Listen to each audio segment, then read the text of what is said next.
Today I will show you a biography, comedy, drama film from 2011, titled The Intouchable. Spoilers ahead. Watch out and take care. One late night in Paris, Driss is driving his employer Philippe through the city. When waiting in traffic gets too boring, Driss breaks the speed limit and begins driving quite fast, dodging other cars and not caring about traffic signs. This causes the police to go after him, and Driss bets €100 that he can lose them, but after driving under a bridge, the cops catch up by ambushing them from both sides. Driss doesn't look too worried though, and this time, he bets €200 that he can get them an escort. The cops make him leave the car and he starts acting then, behaving offendedly and telling them Philippe can't move and he was taking him to the hospital. The officers find proof of this when they find the wheelchair in the truck and, when approaching Philippe, they see him convulsing, which is also an act. Seeing as it's an emergency, the cops forgive Driss for breaking the speed limit and offer themselves as escorts on his way to the hospital. To celebrate winning the bet, Driss plays September by Earth, Wind and Fire, and when they arrive at their destination, he shares a smoke with Philippe as soon as the cops are gone. Driss promises he'll handle it and drives them away just before the hospital staff could find them. This friendship began many months ago. Philippe and his assistant Magali are holding interviews to find a new caretaker for him, but it isn't going too well, because all applicants have very standard or awkward answers to their interview questions. But they're suddenly surprised when Driss storms in, ignoring the fact it isn't his turn quite yet, because he only wants some papers to be signed saying they won't hire him so he can get the unemployment benefits. He's blunt and a little rude, even hitting on Magali, but Philippe finds him amusing and asks him to come back the next day for his signed papers. Driss goes back to his home in a humble neighborhood and tries to take a bath while all his little siblings bother him, only managing to get it done in time thanks to his sister Mina, who is a bit older than the others and more responsible. While waiting for their mom to arrive, he looks through the window and notices his brother Adama getting out of a suspicious car. When the boy enters the apartment, he just says he was at school and leaves again after grabbing his bag, causing Driss to be even more sure that he's up to something. In the evening, his mom arrives, and he gives him a Fabergé egg he stole and tells her he's been away on vacation when she asks. She isn't happy to see him though, because he disappeared for 6 months and never called, and now he's shown up out of nowhere as if her home was a hotel. As she's absolutely done with all his lies and she has other children she has to take care of, she kicks him out and tells him not to come back. Driss spends the night having a smoke and some snacks with some neighborhood friends. The next day, Driss goes back to Philippe's house for his papers, and he's received by the housekeeper.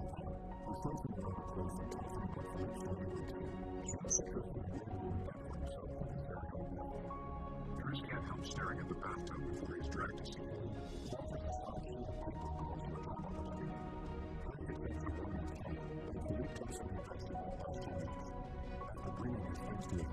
Driss is taught how to take care of Philippe. He must learn how to keep his legs stimulated, how to put him in the wheelchair, how to help him shower and change his clothes. Things get awkward when Driss discovers he must put on him some high stockings and even clean his butt after Philippe uses the bathroom. But no matter how much he complains and says he won't do those chores, he ends up accepting them as part of his job. Later in the evening, while he's enjoying a snack on the roof, he's interrupted by Philippe's daughter Elisa and her boyfriend Bastien, who are looking for a private place to make out, and he kicks them both out after refusing to share his beer. Driss quickly gets used to the daily routine with Philippe, even if at first he does make some mistakes he learns from, like handing the phone to Philippe instead of putting it on his ear or forgetting the baby monitor while having a bath. He also learns to organize his mail in different folders, most of the letters he opens for Philippe, but there's a series of private ones he isn't allowed to look at. When he finds a flyer promoting female escorts, he decides to start a file just for those instead of throwing them in the trash as Philippe says. It's not all work in this new life though. Driss still makes sure to have a good time, he keeps trying to hit on Magali to no avail, and sometimes calls escorts to join him in bed. One morning, after Yvonne comes to his room to scold him for being late, she finds some dangerous weapons in his bag, but she doesn't comment on them yet. Driss' work today is to drive Philippe around, but he refuses to put him in the back of a van as if he was cargo, so instead, he takes him on one of the fancy cars that don't see much use.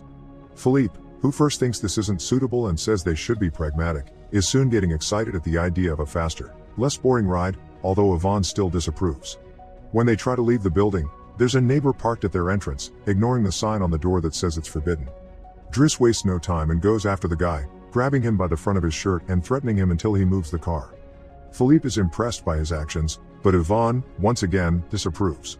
The pair goes to a museum, where Philippe is planning to buy a piece of artwork that Driss considers not worth the money because it's just a red blotch on the canvas.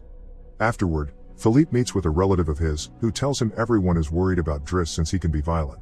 He's also discovered he has a criminal record, but Philippe doesn't care. He appreciates Driss because he doesn't pity him and doesn't mind joking around with him. After another failed attempt at hitting on Magali, Driss has dinner with Yvonne in the kitchen while listening to Philippe dictate a letter to Magali. Claiming it's a private conversation, Yvonne turns off the baby monitor and proceeds to explain what's going on. Philippe is pen pals with a woman called Eleanor. Those are the letters he didn't let Driss open. But he's never met Eleanor in person. Their relationship is purely epistolary. Speaking of love, Driss teases Yvonne for the looks the gardener gives her all the time before going to bed.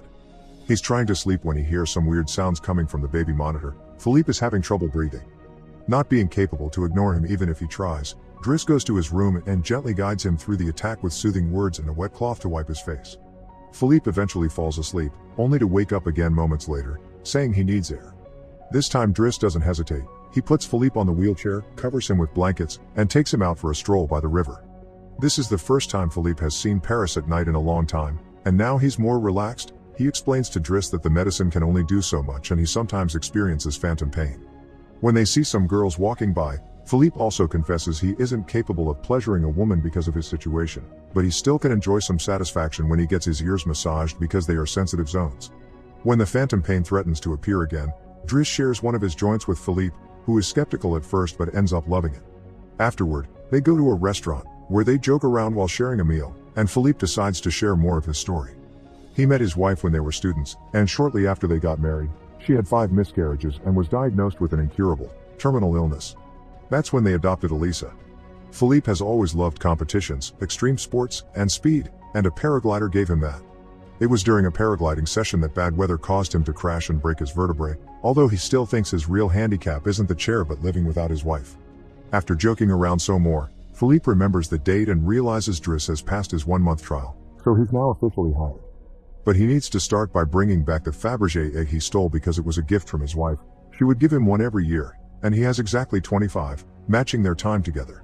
The next day, Driss goes to talk to Mina when she's leaving school, who is a bit offended because he hasn't been answering her messages except to ask her to look for the egg. She also tells him about some cops that have been calling their home. Afterward, he visits Adama, who confesses he was found with 30 grams on him. Driss wants to take him to lunch, but Adama refuses and instead gets in the same suspicious car from before. Later on, Driss is allowed to be present while Philippe dictates his letter for Eleanor to Magali. He thinks this purple prose is very boring and that Philippe should be more direct. He's also baffled to hear that this has been going on for 6 months and they never exchanged pictures. When he finds her phone number on one of the letters, he takes it as a sign and calls her, obliging Philippe to take the phone and finally speak to her outside the written word. Their conversation goes so well, Philippe is now on the phone with her all the time, even right before he and Driss attend the opera, during which Driss laughs and makes fun of the costumes. The next day, Driss convinces Philippe to accept to exchange pictures with Eleanor and chooses one of him in the wheelchair. Afterward, while he's painting, Elisa bursts into his room to ask him for cigarettes and makes fun of him for trying to be artistic. Getting angry, he kicks her out before going to see Philippe, who is currently asking Yvonne to change the chosen picture for one of him when he wasn't quadriplegic. She hides the picture inside the escort file right before Driss burst in, complaining about Elisa and telling Philippe he needs to discipline her, something Yvonne agrees with. Philippe agrees to talk to her, but he's mostly surprised when Driss lets it slip that he's been painting. Days continue to pass, and the friendship between Philippe and Driss continues to grow. Driss takes him to play in the snow and brings him with him when he goes out for a run. Philippe gets him his first suit and scolds his daughter while Driss listens to him through the baby monitor. When Driss finishes his first painting, he shows it to Magali, who slaps him when he tries to kiss her. Philippe, however, likes the painting and promises he'll try to sell it. The two of them have a great time with each other, enjoying things like getting a faster car, sharing joints, and even hiring escorts together. When Philippe's birthday comes, he isn't very excited about it. Every year, he pretends to be surprised that they're throwing a party and has to meet with all these relatives that only come to see him on the date to check he's still alive. Philippe says it'll all be rather boring. While he and the guests enjoy some live classical music, Driss searches for Elisa, who is crying in her room after having taken some of Yvonne's pills, which won't kill her as she expected. The reason why she's sad is that Bastien broke up with her and called her a tart, so she asks Driss to talk to the boy, which he accepts to do for a price. Meanwhile, Philippe is showing Driss painting to his relative and manages to convince him to buy it for 11,000 euros. Driss goes back to the dining room and chats with Yvonne, who tells him Magali is in a relationship with someone named Fred, but things are rather rocky at the moment, giving Driss hope. As the party begins to die down, Philippe makes Driss listen to some of the most important songs in classical music history, but he could only joke in response. After the band is done, he brings his iPod and plays Boogie Wonderland by Earth, Wind and Fire before he starts dancing right in the middle of the floor. He's an incredible dancer and he even convinces the rest of the party to join him and dance with him, which Philippe enjoys watching. Later, when putting Philippe to bed, Driss opens Eleanor's latest letter to him. She sent her picture, showing she's rather pretty, and is telling him they should meet next week when she visits Paris. When the day of the date comes, Yvonne and Driss put Philippe through dozens of outfits until they find the perfect one. And since it's Yvonne the one that will take Philippe to the date, Driss uses his day off to visit Bastien and threatens him until the boy accepts to apologize to Eliza and to bring her croissants every day. He also asks him to fix his hair. Afterward, he visits his mother at work, but only to watch her from afar. At the restaurant, Yvonne and Philippe are waiting for Eleanor, who is very late. After waiting for an hour, Philippe gives up, calls Driss to ask him to take him away, and then leaves the restaurant without noticing Eleanor is arriving at the same time. That same night, Philippe takes Driss with him in his private plane and gives him the money he got for selling the picture, making him immeasurably happy. They make it to the countryside the next morning, and Philippe decides to go paragliding, dragging Driss with him as well. Driss doesn't want anything to do with it, but after initially freaking out, he ends up enjoying the experience. When they return home, Adama is there waiting for Driss and gets scolded when he sees the scars on his face. Adama will still not tell Driss what's happening in his life though, so Driss makes him wait in his room while he calls Mina to tell her not to worry and goes to put Philippe to bed. Philippe, however, isn't sleepy yet. After making Driss look at a painting with him, he asks him about his family, which Driss at first doesn't want to talk about, but eventually gives in. It turns out Adama technically isn't his brother and his parents aren't actually his parents, they're his aunt and uncle. They fetched him from Senegal when he was 8 because they couldn't have kids, and his real name is Bakari Bassari, but because other kids had that name, they called him Idris, and that became Driss. One day, his aunt miraculously was able to conceive, and after his uncle died, there were other men and more kids as well. In the same way Driss had talked to him about Elisa, Philippe points out that Adama needs discipline, so he fires Driss so he can be there with his family because he can't spend his whole life taking care of an old man. The next morning, after Bastien has brought his daily croissant while wearing a better hairdo, Driss packs his bags and gets ready to go.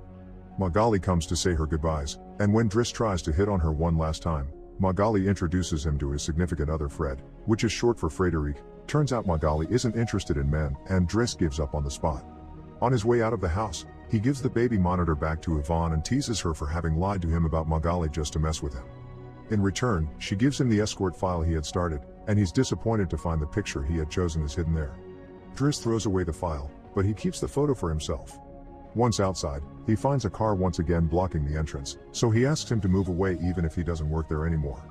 When Adama calls him out for it, Driss says it's a matter of principle. A few hours later, the two brothers go pick up their mother at the station while back at the house. Philippe is having his first dinner together with his new caretaker, who is stuffy and boring, and Philippe decides to leave him without even having a bite. Since Yvonne is out on a date with the gardener, nobody is there to scold him for it. As days pass, Driss goes back to his old life. He hangs out with his old friends again and tells the guys from the suspicious car not to bother Adama anymore. When he goes to an interview he doesn't have enough experience for, he manages to win over the employer by calling himself pragmatic and using all the art knowledge he acquired while working for Philippe. This lands him a job as a driver.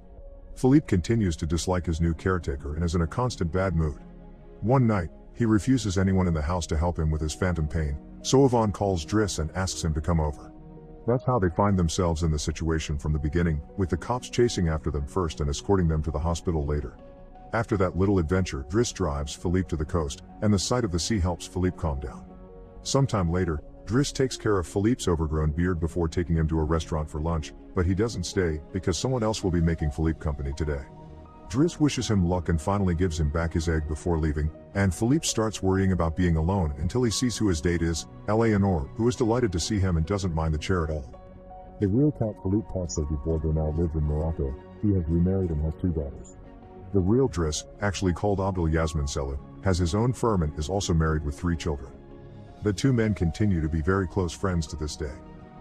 Make sure to subscribe and turn on notifications so you can watch more videos like this. Thanks for watching.